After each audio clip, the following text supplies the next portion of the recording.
പിതാവിന്റെയും പുത്രന്റെയും പരിശുദ്ധാത്മാവിന്റെയും നാമത്തിൽ ആമേൻ. എൻ്റെ പ്രിയപ്പെട്ടവർ, ഇന്ന് സെപ്റ്റംബർ പുതിയൊരു മാസം ആരംഭിക്കുകയാണ്. കർത്താവിലെ തിങ്കളാഴ്ച സെപ്റ്റംബർ 1-ാം തീയതി.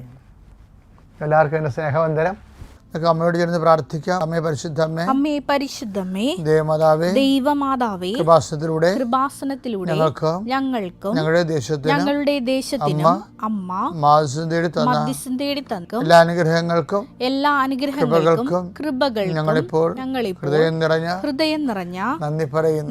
അമ്മേ പരിശുദ്ധമേ, ദൈവമാതാവേ, 2004 ഡിസംബർ 7-ാം തീയതി ഉച്ചകഴിഞ്ഞ് 2:30 കൃപാസനത്തിൽ സംഭവിച്ച അമ്മയുടെ പ്രത്യക്ഷപ്പെടലിനെ കുറിച്ച് തിരുസഭയ്ക്ക് സമർപ്പിച്ചിരിക്കുന്ന പഠനരേഖകളുടെ മേൽ സഭാത്മകമായ പഠനം ആരംഭിക്കുവാൻ ഞങ്ങൾ പ്രാർത്ഥിക്കുന്നു. അമ്മേ പരിശുദ്ധമേ, ഭൂസ്വർലോകങ്ങളുടെ രാജ്ഞിയായ അങ്ങയ്ക്ക് ഭൗമ സംരക്ഷണത്തിനായി പ്രപഞ്ചപ്രകൃതിയെ തന്നെ തിരുസഭ പ്രതിഷ്ഠിക്കുവാൻ ഈ പ്രത്യക്ഷീകരണം വഴി ഇടയാക്കണമേ.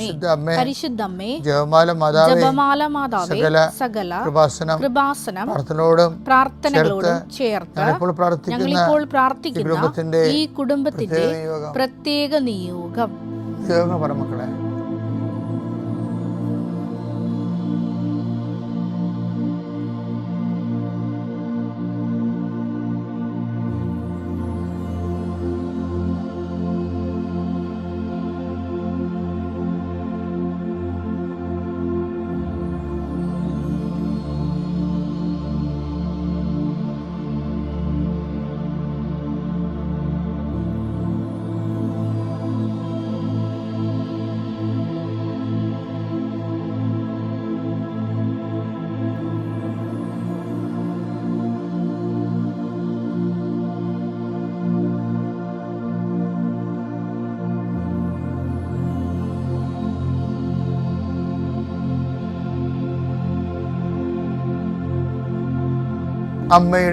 അമ്മയുടെ പ്രത്യക്ഷീകരണത്തിന്റെ ഈ അനുഗ്രഹവേളയിൽ ഞങ്ങൾക്ക് സാധിച്ചു തരുവാൻ കനിയണമേ.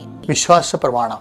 സർവശക്തനായ പിതാവും ആകാശത്തിന്റെയും ഭൂമിയുടെയും സൃഷ്ടാവുമായ ദൈവത്തിൽ ഞാൻ വിശ്വസിക്കുന്നു. അവിടുത്തെ ഏകപുത്രനും ഞങ്ങളുടെ കർത്താവുമായ ഈശോമിശിഹായിലും ഞാൻ വിശ്വസിക്കുന്നു. ഈ പുത്രൻ പരിശുദ്ധാത്മാവിനാൽ ഗർഭസ്ഥനായി കന്യകാമറിയത്തിൽ നിന്ന് പിറന്ന് പൊന്തിയോസ് പീലാത്തോസിന്റെ കാലത്ത് പീഡകൾ സഹിച്ച് കുരിശിൽ തറയ്ക്കപ്പെട്ട് മരിച്ച് അടക്കപ്പെട്ട് പാതാളങ്ങളിൽ ഇറങ്ങി മരിച്ചവരുടെ ഇടയിൽ നിന്ന് 3-ാം നാൾ ഉയർത്ത് സ്വർഗത്തിലേക്ക് എഴുന്നള്ളി സർവശക്തിയുള്ള പിതാവായ ദൈവത്തിന്റെ വലതുഭാഗത്തിരിക്കുന്നു. അവിടെ നിന്ന് ജീവിക്കുന്നവരെയും മരിച്ചവരെയും വിധിക്കുവാൻ വരുമെന്നും ഞാൻ വിശ്വസിക്കുന്നു. പരിശുദ്ധാത്മാവിലും ഞാൻ വിശ്വസിക്കുന്നു. വിശുദ്ധ കത്തോലിക്കാ സഭയിലും പുണ്യവാന്മാരുടെ ഐക്യത്തിലും പാപങ്ങളുടെ മോചനത്തിലും ശരീരത്തിന്റെ ഉയർപ്പിലും നിത്യമായ ജീവിതത്തിലും ഞാൻ വിശ്വസിക്കുന്നു. ആമേൻ. സ്വർഗ്ഗസ്ഥനായ ഞങ്ങളുടെ പിതാവേ, അങ്ങയുടെ നാമം പൂജിതമാകണമേ. അങ്ങയുടെ രാജ്യം വരണമേ. അങ്ങയുടെ തിരുമനസ് സ്വർഗത്തിലെ പോലെ ഭൂമിയിലും ആകണമേ. അന്നു വേണ്ടുന്ന ആഹാരം ഇന്ന് ഞങ്ങൾക്ക് തരണമേ. ഞങ്ങളോട് തെറ്റ് ചെയ്യുന്നവരോട് ഞങ്ങൾ ക്ഷമിക്കുന്നത് പോലെ ഞങ്ങളുടെ തെറ്റുകൾ ഞങ്ങളോടും ക്ഷമിക്കണമേ. ഞങ്ങളെ പ്രലോഭനത്തിൽ ഉൾപ്പെടുത്തരുതേ, തിന്മയിൽ ഞങ്ങൾ രക്ഷിക്കണമേ. ആമേൻ. നന്മ നിറഞ്ഞ മറിയമേ, സ്വസ്തി. കർത്താവ് അങ്ങയുടെ കൂടെ സ്ത്രീകളിൽ അങ്ങ് അനുഗ്രഹിക്കപ്പെട്ടവളാകുന്നു. അങ്ങയുടെ ഉദരത്തിൻ ഫലമായി ഈശോ അനുഗ്രഹിക്കപ്പെട്ടവനാകുന്നു. പരിശുദ്ധ മറിയമേ, തമ്പുരാന്റെ അമ്മേ, പാപികളായ ഞങ്ങൾക്ക് വേണ്ടി ഇപ്പോഴും ഞങ്ങളുടെ മരണസമയത്തും തമ്പുരാനോട് അപേക്ഷിക്കണമേ. ആമേൻ. കർത്താവിന്റെ ഉന്നതമായ നാമത്തിന് സ്തോത്രം ചെയ്യുന്നു. കർത്താവിന്റെ വിശുദ്ധ പൗരോഹിത്യത്തെ മഹത്വപ്പെടുത്തണമേ. കർത്താവെ, സഭയിലുള്ള സാന്നിധ്യം പ്രകടമാക്കണമേ. 39 വർഷം ഞാൻ അർപ്പിച്ച കൃപയുടെ യുഗതയാൽ കൃപാസന അൾത്താരെ ജീവനോടെ പ്രത്യക്ഷപ്പെട്ട പരിശുദ്ധമ്മയുടെ പ്രത്യക്ഷീകരണ സ്ഥിരീകരണത്തിനായി അടയാളം ലഭിക്കാൻ ഞാൻ എല്ലാവരെയും ആശീർവദിക്കുന്നു. കർത്താവിൻ്റെ നീ എവിടെ പോകുന്നുവോ, ആരോട് സംസാരിക്കുന്നുവോ, എന്ത് ചെയ്യുന്നുവോ, നിന്റെ ഉദ്യമങ്ങൾ, സംരംഭങ്ങൾ കർത്താവിൻ്റെ നാമത്തിൽ അനുഗ്രഹിക്കപ്പെടട്ടെ. നിന്റെ പ്രവർത്തനങ്ങളാൽ ദൈവം മഹത്വപ്പെടട്ടെ. ഇന്നത്തെ ദിവസം നിനക്ക് നിലവിലുണ്ടാകുന്ന തടസ്സങ്ങളെ യേശുക്രിസ്തു നാമത്തിൽ ഞാൻ ശാസിച്ചു മാറ്റുന്നു. നിന്റെ രോഗപീഠകളുള്ളവർ, മറ്റു തരത്തിലുള്ള കുരുക്കിൽ ചെന്നവർ, സംസാരിച്ച് തീരാവുന്ന പ്രശ്നങ്ങളാണെങ്കിൽ ആ സംസാരം തീരുമ്പോൾ കർത്താവിൻ്റെ ചൈതന്യം നിങ്ങളോട് നിവസിക്കുവാനും നീ ഇന്ന് ഈ ആശീർവാദത്താൽ സമാധാനം അനുഭവിക്കാൻ ഞാൻ നിന്നെയും നിന്റെ കുടുംബത്തെയും നിന്റെ ജീവിതത്തെയും കർത്താവിൻ്റെ നാമത്തെ ആസ്വദിക്കുന്നു. പീസസ് വിട്ട് പവർ ആൻഡ് ഗ്രേസ്. നമ്മളെപ്പോഴും ശ്രദ്ധിക്കേണ്ടതേ ചില ആൾക്കാർക്ക് പ്രാർത്ഥനയിൽ ഭയങ്കര ആത്മവിശ്വാസക്കുറവാണ്. അത് നടക്കുമോ? അത്രയും വലിയ കാര്യങ്ങൾ ദൈവത്തിന് ചെയ്യാൻ പറ്റുമോ? ചില ആൾക്കാരൊക്കെ ഉണ്ട്. ഇപ്പോൾ കൃപാസനത്തിൽ വന്ന ചില ആൾക്കാർ വഴിയെ പോകുമ്പോൾ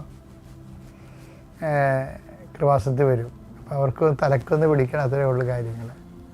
അപ്പോൾ അവർ ഉദ്ദേശിക്കുന്നത് അവരേതെങ്കിലും ആശുപത്രി സൂപ്പർ സ്പെഷ്യാലിറ്റിയിലൊക്കെ പോയിട്ട് വന്ന വഴിക്ക് ഇവിടെ ആൾക്കാർ കൂടി നിൽക്കണ കാണുമ്പോൾ കയറണതാണ്. കയറുമ്പോൾ അങ്ങനെ ചുളിവിൽ ഒന്ന് തലക്കുടിപ്പിക്കുകയും ചെയ്യാം എന്നത്. പക്ഷെ ഇവർക്ക് ശരിക്കും പറഞ്ഞാൽ ഉള്ളിൻ്റെ ഉള്ളിൽ അത് സൗഖ്യപ്പെടാനുള്ള വിശ്വാസമില്ല. ഈ സൗഖ്യപ്പെടാനുള്ള വിശ്വാസം എന്ന് പറയുന്നത് വേറൊരു വിശ്വാസമാണ്. അങ്ങനെ വചനത്തിൻ്റെ കർത്താവിൻ്റെ പുസ്തകത്തിലുണ്ട്. അതെടുത്ത മോനെ അപ്പോസ്തല പ്രവർത്തനം 14-ാം അധ്യായം 9-ാം വാക്യം. പൗലോസ് പ്രസംഗിക്കുന്നത് അവൻ കേട്ടു. പൗലോസ് അവനെ സൂക്ഷിച്ചു നോക്കി. സൗഖ്യം പ്രാപിക്കാൻ തക്ക വിശ്വാസം അവൻ ഉണ്ടെന്ന് കണ്ട് പൗലോസ് ഉച്ചത്തിൽ പറഞ്ഞു, എഴുന്നേറ്റ് കാലുറപ്പിച്ചു നിൽക്കുക. അവൻ ചാടി എഴുന്നേറ്റ് നടന്നു. ഉറപ്പിച്ച് നിൽക്കാനേ പറഞ്ഞുള്ളൂ. പക്ഷേ പറഞ്ഞപ്പോഴെന്ത് പറ്റി? അവൻ നടക്കാൻ തുടങ്ങി. അതിൻ്റെ കാരണം എന്താണ്? ഈ വചനം കേട്ട് അവൻ്റെ വിശ്വാസ ലെവല് കൂടി സൗഖ്യം ഏത് സമയത്തും കത്തുപിടിക്കണ അവസ്ഥയായി. ഏത് സമയത്തും വിശ്വാസം കത്തുന്ന അവസ്ഥയിലായി. അപ്പോൾ ഈ വിശ്വാസത്തിൻ്റെ ഒരു പ്രശ്നം എന്ന് പറയുന്നത് എപ്പോഴും നമ്മൾ അതുകൊണ്ട് തന്നെ കൃപാസനത്തിലാണെങ്കിൽ ഒരാൾ റോഡിൽ നിന്ന് കയറി വന്നതൊന്നും പ്രാർത്ഥിക്കത്തില്ല. എന്താ കാര്യം? ഈ ഒരു വിഷയമുള്ളത് കൊണ്ടാണ്. അവർക്ക് സൗഖ്യപ്പെടാനുള്ള വിശ്വാസം ഉണ്ടെന്ന് കാണുന്നെങ്കിൽ അവർക്ക് ആ വിശ്വാസം അവർ ഏതെങ്കിലും രീതി എക്സ്പ്രസ് ചെയ്യണം. അപ്പോൾ വാഴ നനയുമ്പോൾ ചീരയും നനയൊന്നും പറഞ്ഞുകൊണ്ട് എൻ്റെ തലക്കൂടി നിന്ന് പിടിച്ചേക്കാൻ പറഞ്ഞ് നടക്കത്തില്ല. കാര്യം അവർ അങ്ങനെ ഉണ്ടായിട്ട് നമ്മൾ തലക്ക് പിടിച്ചിട്ടും കാര്യമില്ല. അതൊരു കോമൺ ബ്ലെസ്സിങ് അല്ലേ? കൃപാസനം ഒരു കോമൺ ബ്ലെസ്സിങ്ങിൻ്റെ സ്ഥലമല്ല. ശരിക്കും ദൈവാനുഭവത്തിലേക്ക് വന്നിട്ട് സാക്ഷികളായി അവൻ മാറണം. അവൻ സാക്ഷികളാവെങ്കിൽ മാത്രമേ ഞങ്ങൾ ആ പ്രോജക്റ്റ് എടുക്കത്തുള്ളൂ. നമ്മൾ ഈ അപ്പോസ്തല പ്രവർത്തനം 14:9 ഇപ്പം നിങ്ങൾക്ക് മനസ്സിലായില്ലേ? എനിക്ക് തോന്നുന്നത് അതൊരു ഒക്കൾട്ട് വേടെന്ന് ഞാൻ ഇതിനൊക്കെ വിളിക്കണത്. ദൈവശാസ്ത്രപരമായ വിളിയൊന്നുമല്ല, എൻ്റെ ഒരു പേഴ്സണൽ ഫൈൻഡിങ്സാണ്. ഞാനിതിനെ ഒക്കൾട്ട് വേടെന്ന് വിളിക്കുക, ഹിഡൻ ട്രഷർ എന്ന് വെച്ചാൽ ദൈവവചനത്തിൽ ആവർത്തിക്കപ്പെടാതെ സിംഗിളായിട്ട് മാത്രം പ്രൊഫസ് ചെയ്തിരിക്കുന്ന വാക്കുകളുണ്ട്. അതിലൊന്നാണ് സുഖം പ്രാപിക്കാൻ തക്ക വിശ്വാസം. എന്ന് വെച്ച് കഴിഞ്ഞാൽ ഒരു വ്യക്തി നമ്മൾ വിശ്വാസിയാണെങ്കിൽ ഇത്രയെങ്കിലും വിശ്വാസം നമുക്കുണ്ടാകണം. അപ്പോൾ സ്വാഭാവികമായിട്ടും ദൈവം അവന് പ്രവർത്തിക്കാൻ തുടങ്ങും. ഒന്ന് പ്രാർത്ഥിക്കാം. കർത്താവായ ദൈവമേ എൻ്റെ വിശ്വാസത്തെ മർക്കോസ് 9:24 അനുസരിച്ചുകൊണ്ട് അങ്ങയുടെ ദാസൻ ദാസി പ്രാർത്ഥിക്കുന്നു. എൻ്റെ വിശ്വാസത്തെ വർദ്ധിപ്പിക്കണമേ. അത് സുഖം പ്രാപിക്കാനും അനുഗ്രഹം പ്രാപിക്കുവാനും ഇന്നത്തെ വിഷയങ്ങളെ അതിജീവിക്കുവാനും പോന്ന വിശ്വാസത്താൽ എന്നെ ശക്തിപ്പെടുത്തണമേ. പിതാവിന്റെയും പുത്രന്റെയും പരിശുദ്ധാത്മാവിന്റെ നാമത്തിൽ ആമേൻ. അത്യപൂർവ ദൈവാനുഭവങ്ങൾ ഇനി നിങ്ങൾക്കും സ്വന്തം. ഈ യൂട്യൂബ് ചാനൽ ഇതുവരെ സബ്സ്ക്രൈബ് ചെയ്തിട്ടില്ലെങ്കിൽ ഇപ്പോൾ തന്നെ സബ്സ്ക്രൈബ് ചെയ്യുക. ഈ വീഡിയോ ഇപ്പോൾ തന്നെ നിങ്ങളുടെ സുഹൃത്തുക്കൾക്ക് ഷെയർ ചെയ്തുകൊണ്ട് കർത്താവിൻ്റെ പ്രേക്ഷിതരാകുക.